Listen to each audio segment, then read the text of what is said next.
Czechs rise up against Soviet invasion. In the streets of Prague and at the United Nations headquarters in New York, Czechs voiced their outrage against the Soviet occupation of their country. The demonstrations underscored the brutality of the Soviet action and helped galvanize international condemnation of Moscow.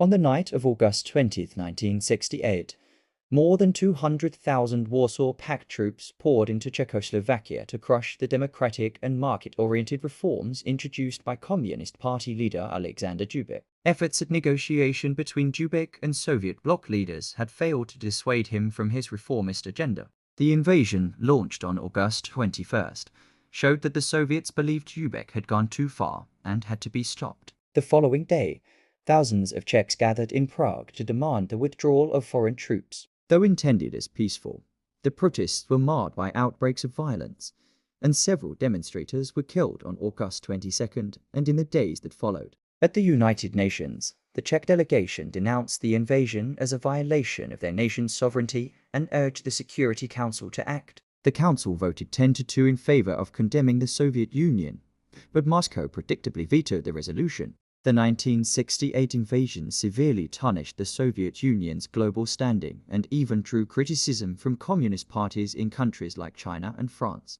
Still, Dubček was removed from power in April 1969, and the Czechoslovak Communist Party clamped down on dissent. The brief Prague Spring of 1968, when reform seemed within reach, endured as a symbol of hope, one that finally bore fruit during the Velvet Revolution of 1989.